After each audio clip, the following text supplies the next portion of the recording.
Hey, welcome to another edition of Metal Roots. Today I am joined by Brett Carlisle from a couple different bands, All or Nothing and Great White. You're also touring with George Lynch on the Rise of the Decades right now. So, Brett, Mhm. good to talk to you. Thanks for joining me. You too. Thanks for having me.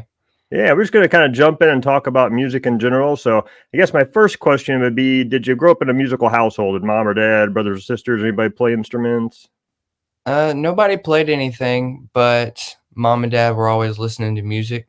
Um, my granddad apparently used to sing all the time. Yeah, I never saw that, but yeah, just fans. And I wanted to like riding around with my dad in the car. He was always listening to like Metallica and Van Halen and stuff like that. So I very got my cool. first guitar when I was 8 because Van Halen 1 blew my mind. Yeah, I'm like, "How does he make these sounds?" And I just wanted to figure it out, and it just went from there. that's awesome. So, yeah, that was going to be my next question. What's your earliest memories of music, like you kind of getting into music? Would it be when you were eight there or maybe earlier? Earlier, definitely, riding in the back of his Supra when I was growing up. Peter Pan was my favorite movie, so, Yeah. like, 3 to 5 years old, just obsessed with Peter Pan, and I'd be in the back, I'd be like, "Play the Neverland song," talking about Enter Sandman. So, it's always been there. It's That's cool. so when did you first get into like I guess when did the bug bite you like where you're like, I want to do this. This is something I'd like to do for my life. I want to get a band or I want to sing or I want to play guitar. Um, probably probably, like, middle school. Just playing guitar, I would play from the time I got home to the time I or from school to when I went to bed. If I got up early enough for school and had a little time, like, I didn't at that age, I didn't go anywhere, I didn't do anything, I just played my guitar all the time, and Yeah. I'm like, "I wanna do this somehow and prove to anybody out there that if you want something bad enough, you can have it."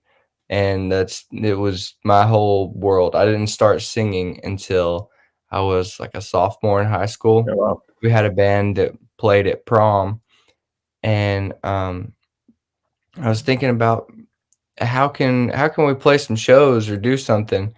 And all my friends were older than me, and I went to the prom committee or whatever, a lot of my friends were on there, and so I'm like, "What if our band played so we didn't have to hire a DJ for prom and we could save the senior class some money?" And it worked. And so all the seniors wrote down songs that they wanted us to play, and at the time, the biggest song on the radio was "Wrecking Ball" by Miley Cyrus. Okay. And so everybody wanted us to cover "Wrecking Ball" for some reason, and we were practicing, um, for prom and everything, and so it came around to learning that song, and the guy singing, he was, like, struggling with a couple parts of it, wasn't really crazy about the song, and I was the quiet kid, and I was like, I mean, I guess I could sing it, and everybody looked at me like, "What?" And, so we ran the chorus back, did it again, I sang it, and then they were like, "Okay, well, I guess he's singing it," and I've just been singing ever since. Did you ever take any lessons, either guitar or vocal, or did you do like high school band or any of that kind of stuff? I was in band in high school. I was in drumline. Okay. I've never taken any singing lessons or guitar lessons or anything. I would practice when I was at home by myself. I'd use my phone, I'd use my voice memos on my Hmm. phone and just sing a chorus or whatever was stuck Sure. in my head and listen back at it and, "Ugh, try this part again. Let's not do this E this way," or Um, so I've been practicing for a few months and nobody had heard me like sing in person or anything. So whenever I started, I was pretty confident in what I was doing and what I could and couldn't do or that kind of thing. So to everybody, it just kind of came out of nowhere. But for me, Yeah. I was like, okay, I think I got this kind of figured out. So I know you mentioned Van Halen already, but what were some of the early bands when you first started to get into music for yourself? Not just what maybe you've heard from mom or dad, but like bands that you were drawn to, like, ooh, I got to get this album, or these guys really kind of blew me away. Is there some early bands besides Van Halen? um, Van Halen made me wanna get my first guitar. Skid Row made me wanna start singing when I was around 8 or 9 around the same time because I'd Yeah. never heard somebody sing like that, and I'm like, "What is this?" On my own, I I kinda went, like, Disturbed, Slipknot Mhm. kinda thing, and I went straight from there to, like, black metal Oh, wow. because I had never like, I'm like, "What's the heaviest, creepiest stuff I can find?" And Yeah. then I think I found, like, Cradle of Filth's cover of Hallowed Be Thy Name by Iron Maiden, Okay. and I heard the vocals on that and the really high thing that he does. Yeah. Uh, it was another one of those Skid Row moments when I was like, "What in the world is this?"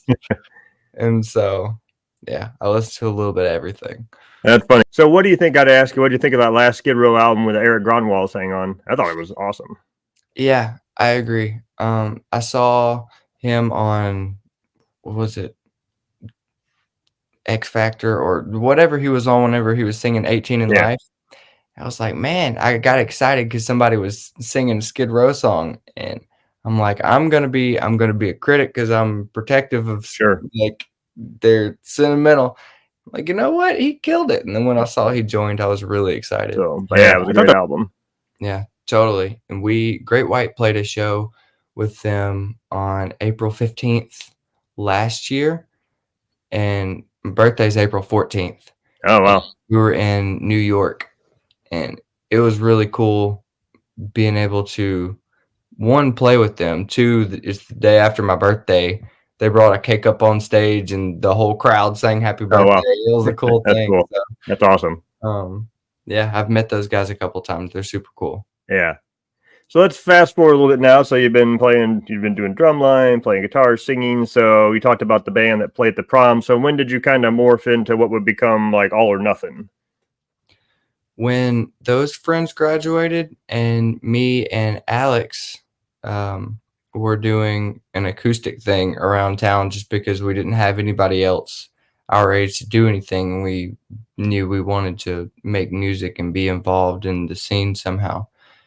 And as we were doing that, I had a friend named Skylar that's All or Nothing's drummer Hmm. now, and we got him on board.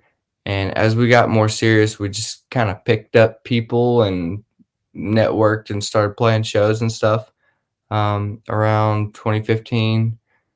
And yeah, You guys are still going with All or Nothing, right? I mean, obviously, you're still doing that as well as Great White. yeah, Okay.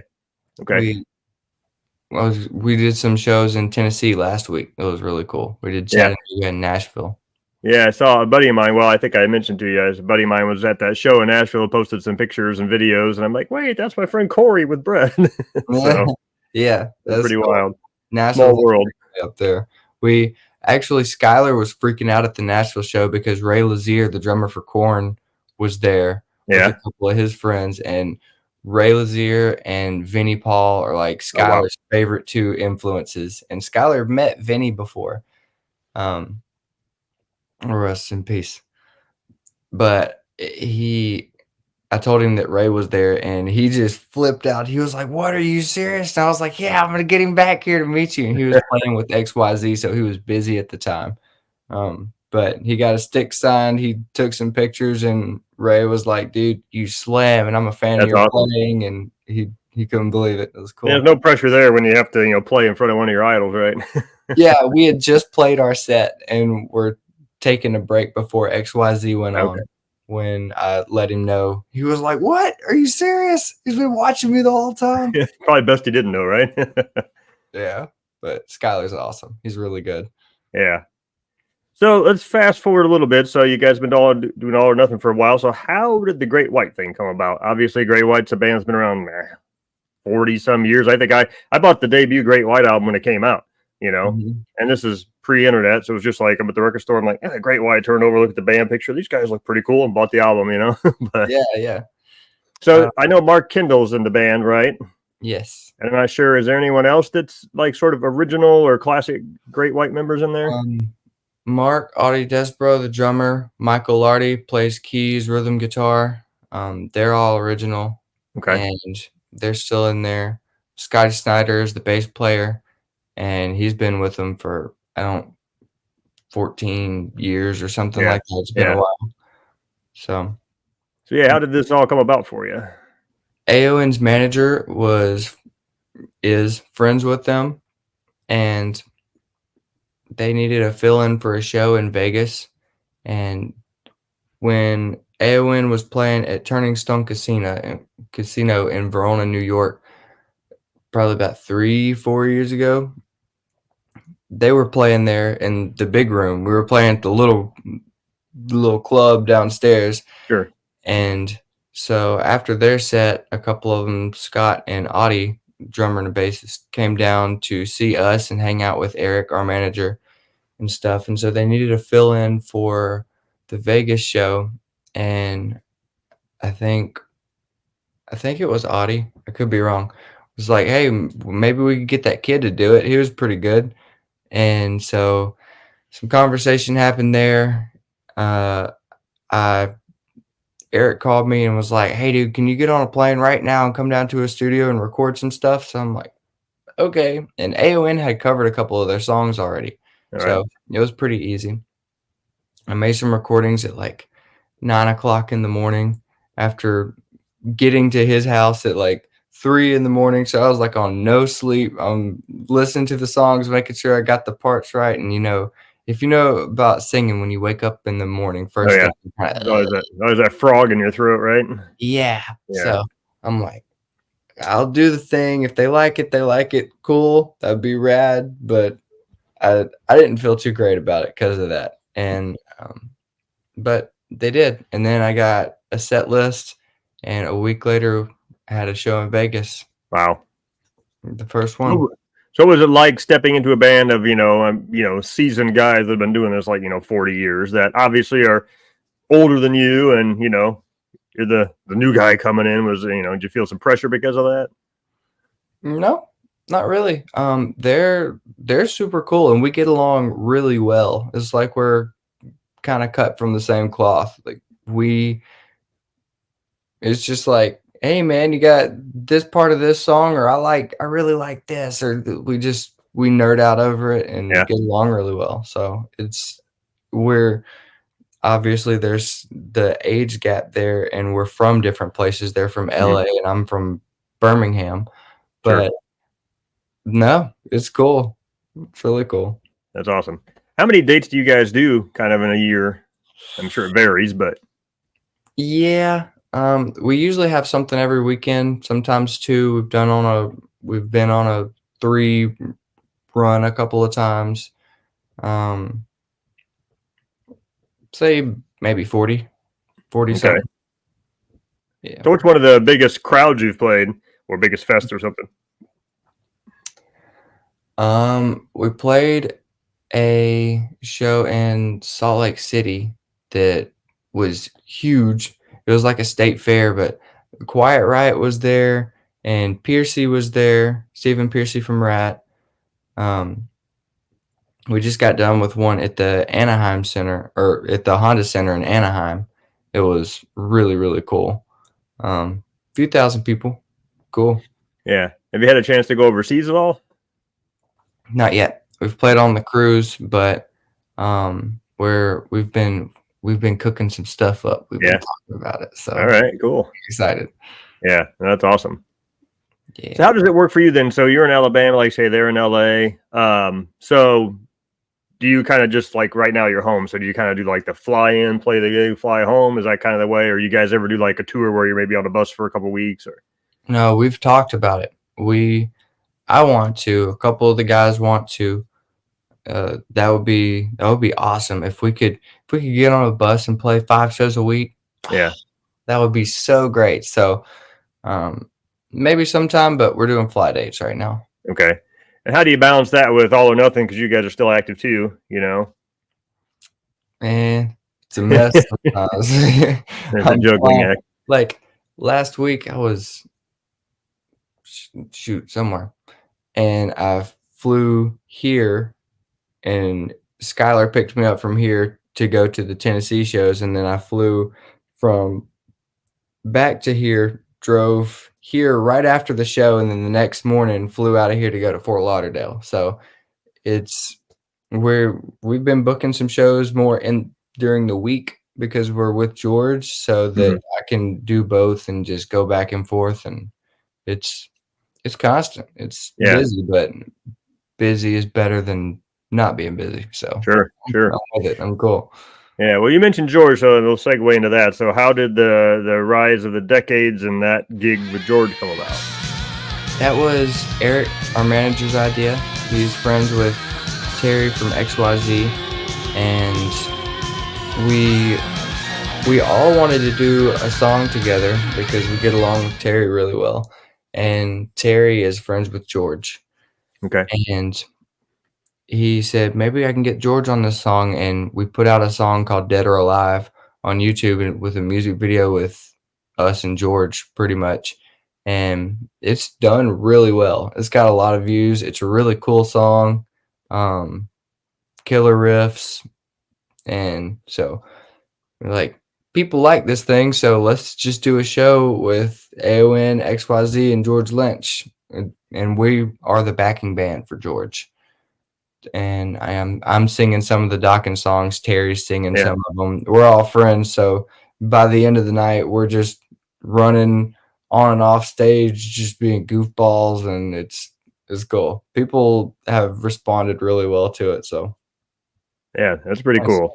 So, what's it Yeah. like working with George? Because I know, I mean, I got guys, sort of like Mark Kendall, 40-plus-year career. I mean, Dokken obviously maybe got a little bigger than Great White did in terms of MTV airplay and all that sort of thing. But Mhm. yeah, I mean, he's kind of a legend in the guitar world. Mhm. Yeah, he's really cool. His sense of humor is really, really dry. So if you once you get used to him, he's hilarious. But like at first, you can't tell if he's joking or being serious sometimes whenever he just makes some comment. Yeah. But he's a really cool dude. Um, he's he's awesome. So yeah. What's the first album you bought with your own money? First one you're like, I gotta have this because you heard it and you're like, oh yeah, this is my thing. Disturbed's first album with Down with the Sickness and Mhm. Stupefy and everything on it, and then Volume 3, Subliminal Verses by Slipknot. So do Those you remember the first concert you went to? ooh. Not something you got drugged to maybe by your parents or something, but something you wanted to go to and you're like, okay, I'm gonna get a ticket for this show. Well, my dad did take me. It was Kiss and Buck Cherry. Okay. I was around 9. His first show was Kiss when he was 8, and so he I was about the same age, and they were coming back around. His was Kiss Alive 2, and mine was Kiss Alive 35. So it was kind of a thing. We Yeah. used to listen to the live album in the car all the time, and so it was a good show. I've seen Kiss like 3, 4 times now. That's Oh, what's cool about these bands that have had that long enough career that can happen, right? Like, I was the same as your dad because I was like 10 when I got into them, but didn't get a chance to see them until 1984. So, yeah, no makeup and all that. It was the Animalized tour. But same thing when my son was maybe 15, I took him to a Kiss show. And it's that's just cool cool. that they're still going enough that, different generations could see them and appreciate them. And yeah. Is what it is. That's one thing about playing shows and being gone on the weekend all the time is because whenever something comes around or somebody posts some dates, I'm like, "Oh, yeah, that'll be cool." I'm always looking to see if they're coming here, Atlanta, Nashville, somewhere close if it's Mhm. somebody that I really like, and, "Oh, yeah, August 15th, I'm gonna be in somewhere else." So Yeah. it makes it hard to go see other people and do things like that. Yeah, I know. That's one thing I think people don't realize is like yourself when you're in a band that's, playing all the time like that. I mean, you really can't go to shows yourself unless you Yeah, have that odd show that's on a Tuesday night, maybe, or something that you can yeah, go to. you get But lucky. Yes. yeah, but all the bigger shows that come through usually hit the bigger towns on like a weekend and you're always busy. In Mhm. terms of that, are there any, even listening to new bands can be a little difficult when you're out playing and you're on the road, but are there any newer bands you discovered that you're like, oh, these guys are really cool? I've been listening to a lot of newer like hardcore stuff, and I mean, Knocked Loose right now is killing it. Lorna Shore. I like the heavier stuff. I'm Yeah. usually listening to heavier stuff. So, yeah, Knocked Loose and Lorna Shore right now are a couple of my favorites. There's a few other ones, but they're doing really really well for the type of music that they play and stuff. It's really impressive. I haven't seen Knocked Loose, but I've seen Lorna Shore live, and their vocalist is just crazy, so good.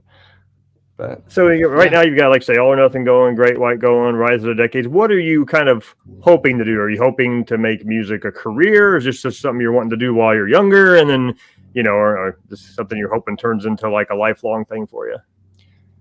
I think that would be really cool. I like making a bunch of different kinds of music. Like I have a group here that we don't really watch TV or play video games or anything like that. Whenever I'm home, I'm calling my friend Bob and I'm like, "Hey, what you doing?" He's like, "Pull up," and we'll make like pop music I'm all over the place. So I would love to keep performing, be a writer, be like producer, do some studio work, um, and I don't know. From there, make investments and stuff because I'm not always gonna look and sound like a 27-year-old forever. So, Sure. um, that's kind of the plan. Yeah, and someday you might look like this. Sorry. Yeah. No, no, no. My dad, he's like, man, enjoy your hair while you can because one of these days you're gonna look like me. So, Well, that's awesome. I think that's, the difficult part too with the music business being the way it is now. It's, I've talked about this, I think, on every podcast I've done, but, you had your Kisses and your Van Halens and your Scorpions and your whoever, these bands that have had 40-year careers. mhm. Some have retired, come back out of retirement in the case of the Scorpions or whoever. But, I it's just a tougher market now to think about, some of these bands, new up and coming bands having a 40-year career just because the streaming and nobody buying CDs and just everything else going on. And things change so fast, and with the internet, everything's competing with Yeah, itself, and somebody could be huge right now, and then 5 years later, they're like, "Oh, yeah, I remember those guys." Like exactly. I think that's the difficult part. And, that's the sad part too, is like I see all these Facebook memes where it's like the year 1984, pick one. And there's all these killer albums that came out in 1984. You had, Van Halen, you had Tooth and Nail, you had, all these albums. And mhm, yeah, it's like, man, that was a great year for metal. And then they'll post one for 85. It's the same thing in 86 and all these killer albums. But that was the thing. You had maybe 15 killer albums in a year. But mhm. now you've got 500 albums dropping every Friday, Yeah, So it's just there's so much because the internet opened it up that it's easy to get lost in the shuffle, you it know. really is. So I think that's the difficult part is these bands just how do you make your mark? How do you stick around? How do you get out there when you're hot today, but you're swallowed up next week because the next new thing comes out? Yeah, for sure. A lot of it is just online and social media driven and stuff. That's why the whole formula has changed Right? because people are dropping singles to be like a steady stream of Yeah. releases, content, music video, everything. Because if you drop a whole album out of nowhere, then the main one that you made the music video with or whatever, people might remember that one, but the whole albums are so easily overlooked because nobody's buying the whole thing now. So Exactly. if Yeah. you can split it up into singles and constantly be rolling out new stuff just to stay on people's feeds and Hmm. everything, that's kind of the way that's working better now. Yeah. It's interesting. I just watched. I don't know if you've seen it yet, but Hulu has that 4-part documentary on Bon Jovi, and it's really good. But it's interesting to look at that and see because there was a quote in there by John, and I don't know if he was the originator of this quote or somebody else, but he said, you've got your whole life to make your first album, Mhm. and then you get like 6 months to make the second one. At Yeah, least, at least back then you did because that's the way the machine worked. It was like new album every year, go on tour for a year, new album the next year, tour for a year. So you had that pressure to release an album every year. quick. And when do you write it when you're on the road? 300 dates a year. So Right. you know, for I sure. think things have kind of slowed down a little bit, and then since the bands, it's not uncommon for bands to take 2 or 3 years between albums now. But like you say, you've got to be releasing some teasers and some content and some stuff in between that to let them know, hey, I'm still here. I didn't go away.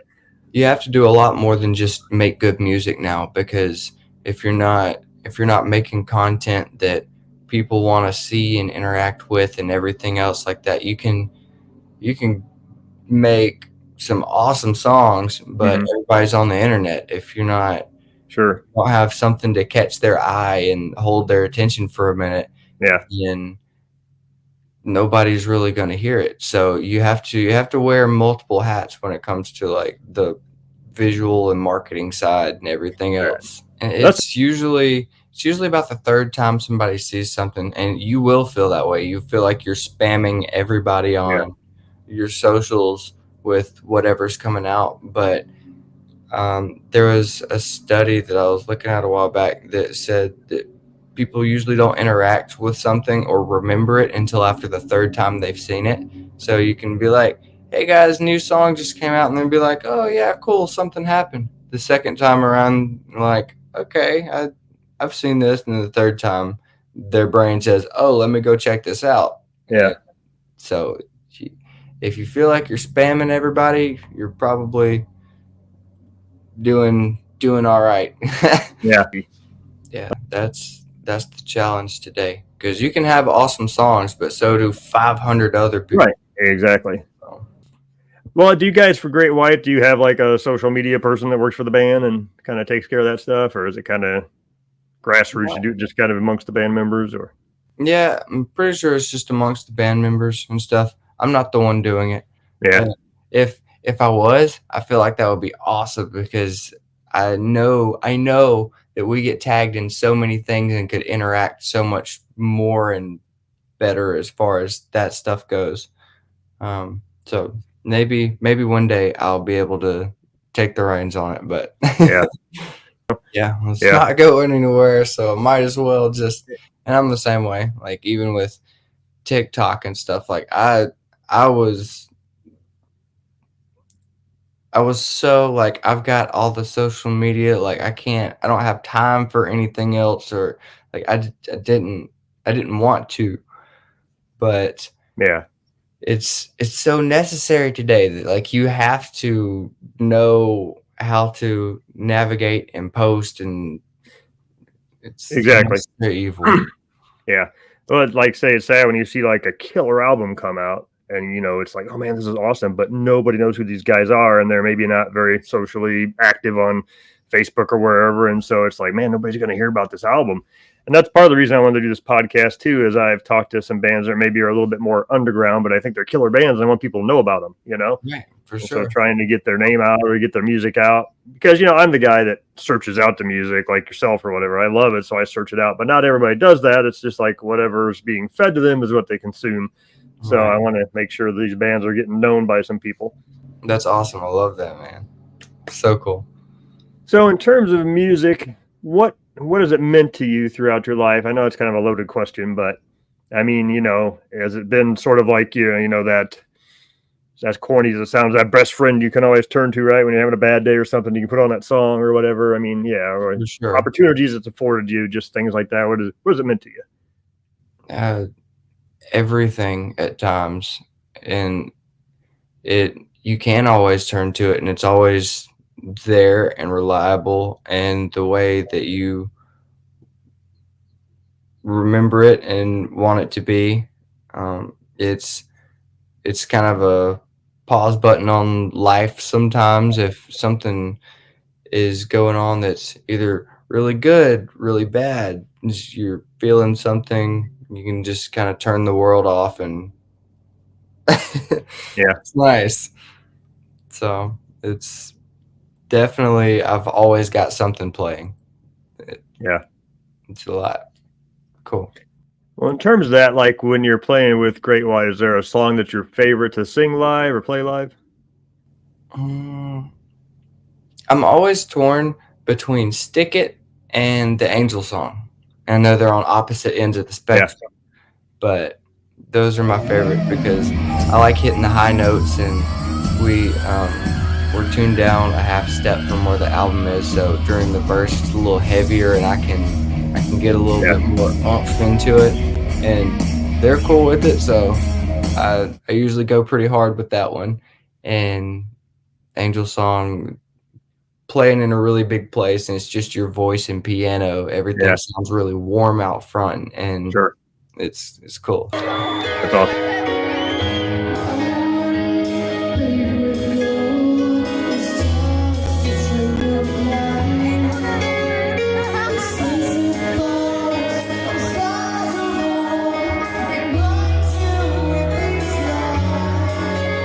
So I know we've talked about a lot of bands you listen to that run the gamut from, you know, black metal to this, but any guilty pleasure bands, ones that people would be like, he listens to them, you know?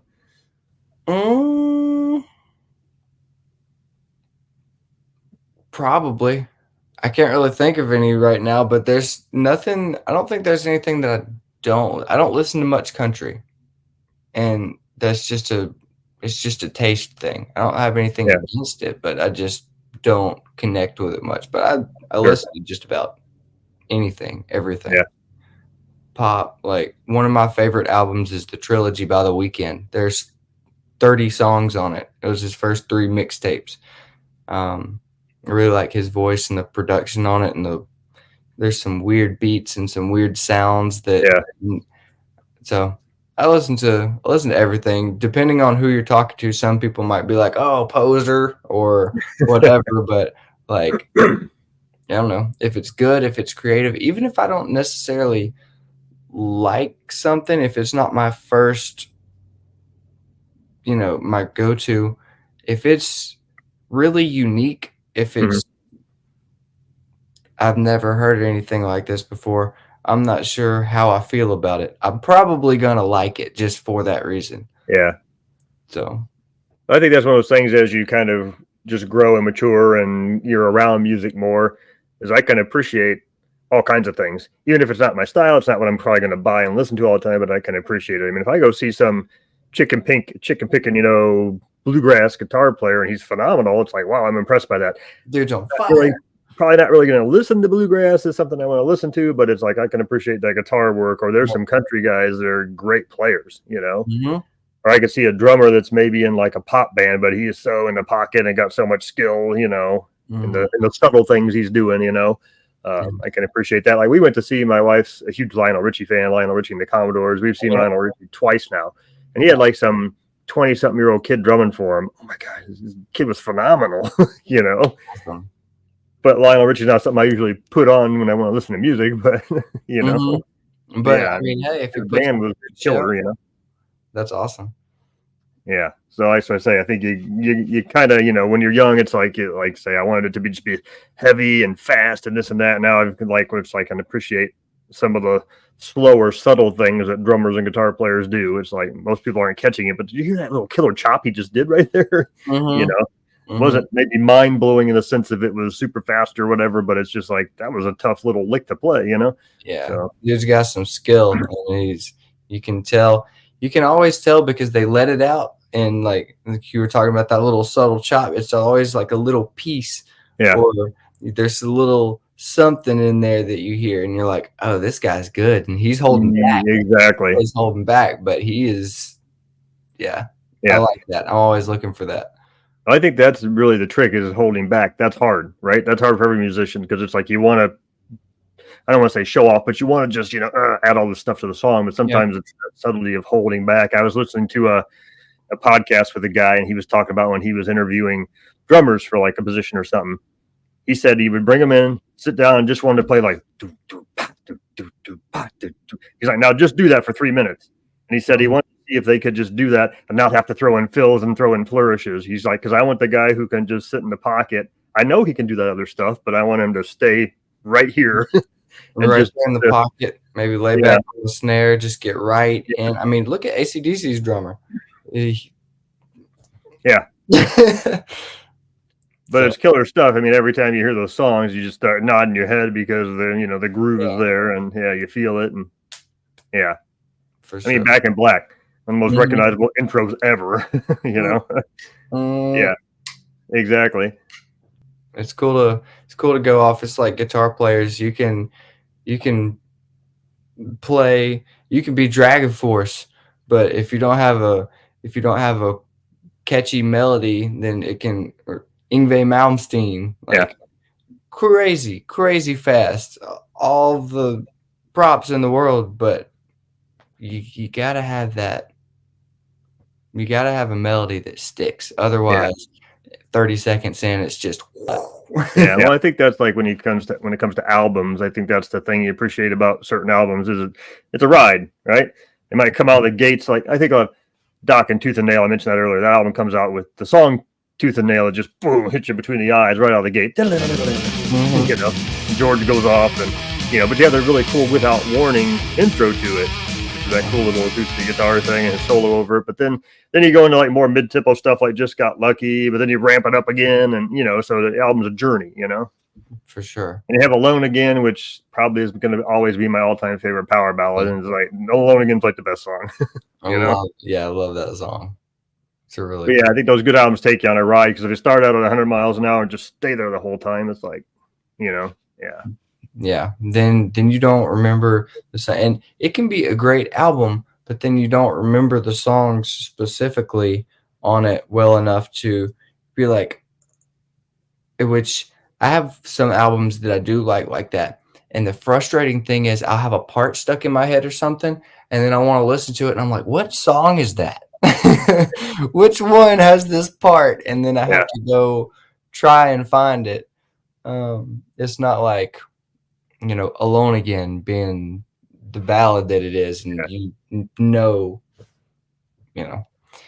So Yeah, gotta I mean, I change. agree. I agree because I listen to some thrash metal too. That's about as extreme as I get. As I like thrash and some of that. I don't get to the really extreme stuff, but that could be sometimes the same because it's like the whole album's pretty heavy and bludgeoning or whatever, and you're like, yeah, which song was that? Because maybe it Mhm. doesn't have an exact melody that sticks in your head or something, but you Right. know. But yeah, sometimes you do just want to turn that stuff on because you're in that mood where it's like, yeah, I just need some aggressive music today. Mhm. you know? Or for me, sometimes it's just like background noise, and I'm totally cool with that. Like I do listen most of the time, but if I'm doing something or if I'm busy or if I'm whatever and it's just on, if it's fast enough, it almost turns into like white noise for me. It's just there. Yeah. Yeah, I pretty much still to this day fall asleep with music almost every night. I started doing that when I was a kid. It was a radio next to my bed. Then I graduated to the Walkman with the little earphones, and now with the day Mhm. of earbuds, you Yeah. know, I fall asleep almost every night to music. But I can sleep through something thrashy and heavy and fast, sleep like a baby. you Same. know? If I listen to something more catchy, it keeps me or more awake Yeah, because I'm actually listening to it. Like if I'm listening to something really fast with harsh vocals, then I'm not following so much what he's saying as much Mhm. as like the tones that are coming out and the sounds, then I can fall asleep to that easier than a melody that's gonna get stuck in my head and yeah, me thinking about what the song's about or whatever like that. And I remember my dad thought I was crazy one time because I'm like blasting death metal while I'm asleep, and I'm like, "But it makes sense, I promise." So Yeah. what's next for you, Brett? I mean, obviously playing gigs, but anything else on the horizon you want to tell folks about, or big shows coming up? Uh, Great White's been working on some stuff. I was out there in California a couple of weeks ago, and we were together for 3 days. Audie's got a studio in his house, and we were all in there 3 days. I think we got like skeletons of 4 songs done. Nice. I've been out there. I've been writing with Mark a pretty good bit. Me and Michael have thrown some ideas back and forth. So we're working on new music, and I'm really excited to hear it done and to get Yeah, it out there because they're like they have such different ideas, and whenever we get together, it's really cool because like I talked about before, the age thing isn't doesn't even feel like a thing. Mark's yeah, like, "I wanna bring the pain on this one." He's like, "I got this riff," and it's actually, like, surprisingly dark or something I wouldn't really expect, and I'm like, "Oh, that's really cool. What if the drums were doing this on the upbeat right here, and we're throwing ideas around the room?" And um, they they had the big ideas, and then I'll tell them what I think about something, or I'm like, "Hey, what if we tried this right here?" And they've been super receptive Yeah. to me being the new guy, which is awesome, so cool, and I'm excited. I'm excited to get some of this stuff tracked and out there because it's good. That's awesome because you kind of answered one of the questions I was going to ask you next is have you had a chance to record anything with them or were there Mhm. plans to record? So, I've recorded some demos with Mark, um, and we've finished a couple songs in a day before on our own, just with an acoustic and playing on our yeah. legs, but yeah, I'm excited to get it out there and to actually get stuff recorded, mixed, mastered. I just wanna hear it, what it will sound like, Yeah. because we're all over the place. They'll be talking about bands that they grew up listening to or that were in the scene when they were coming up that I've never even heard of before, and meanwhile, I'm listening to shoot, I don't even know. Um, I'm all over the place. I'm Sure. listening to some R&B or some deathcore, and but I know a lot of anyways, Yeah. it's all good music, and it's cool. It works really well. I think you mentioned like how, obviously you're a bit younger than them but that doesn't matter when you get together and click as a band and you're writing and working on music. And I think that's one of those cool things about music. It kind of transcends, you know, ethnicities and cultures and age and everything. It's like, because you can go to a concert and I can have a 9-year-old kid stand next to me here and a 65-year-old guy standing next to me here, and they're both into it, Yeah, So, right. and it's just Feeling cool. the Or I could be standing next to like, guy from a totally different culture and whatever, but it's like we come together for the music. I think that's what's cool when you go to like festivals because it is people coming from all around the world. Sometimes they come to these fests and it's just a melting pot of everybody. And it's like politics, all that junk, none of that matters. It's like we're all here just for music and the joy it brings us. And. right. We just put everything else away for a little while Yeah, and enjoy the same thing together as just humans.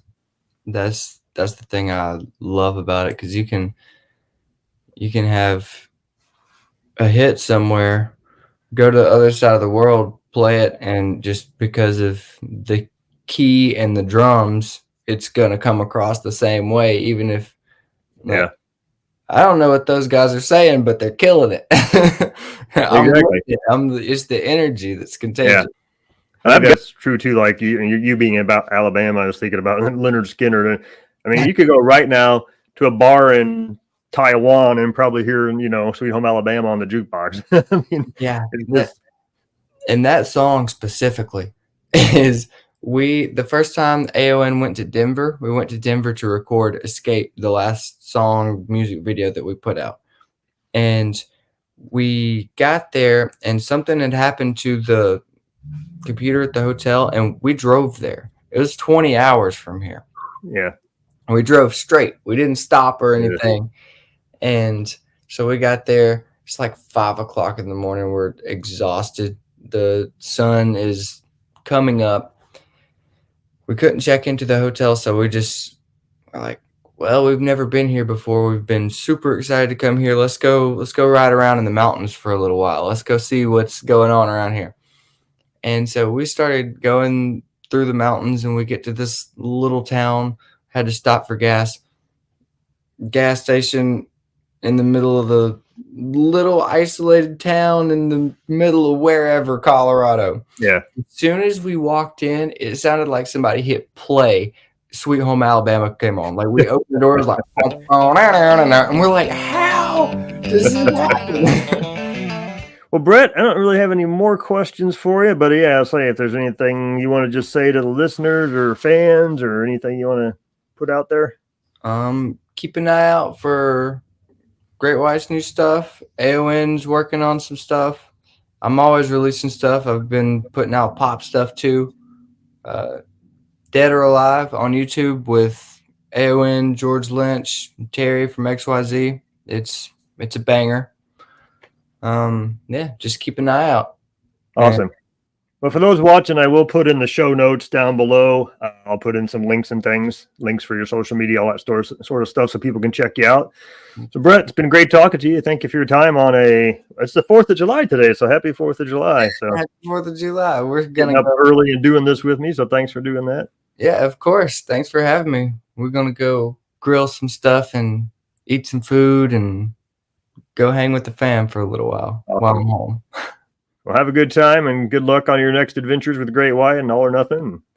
All right. And I hope to meet you soon and catch you at a show. For sure. Hey, if you're ever around or you see a show that you want to come to or something, just shoot me a message. I got you. Oh, awesome. Thank you, man. Appreciate that. Yeah, of course. All right, so you just want to hang on this, and I'm going to say goodbye to the crowd, but we'll hang for just a second. Cool. All right, thanks for watching. We'll see you on the next episode of Metal Roots.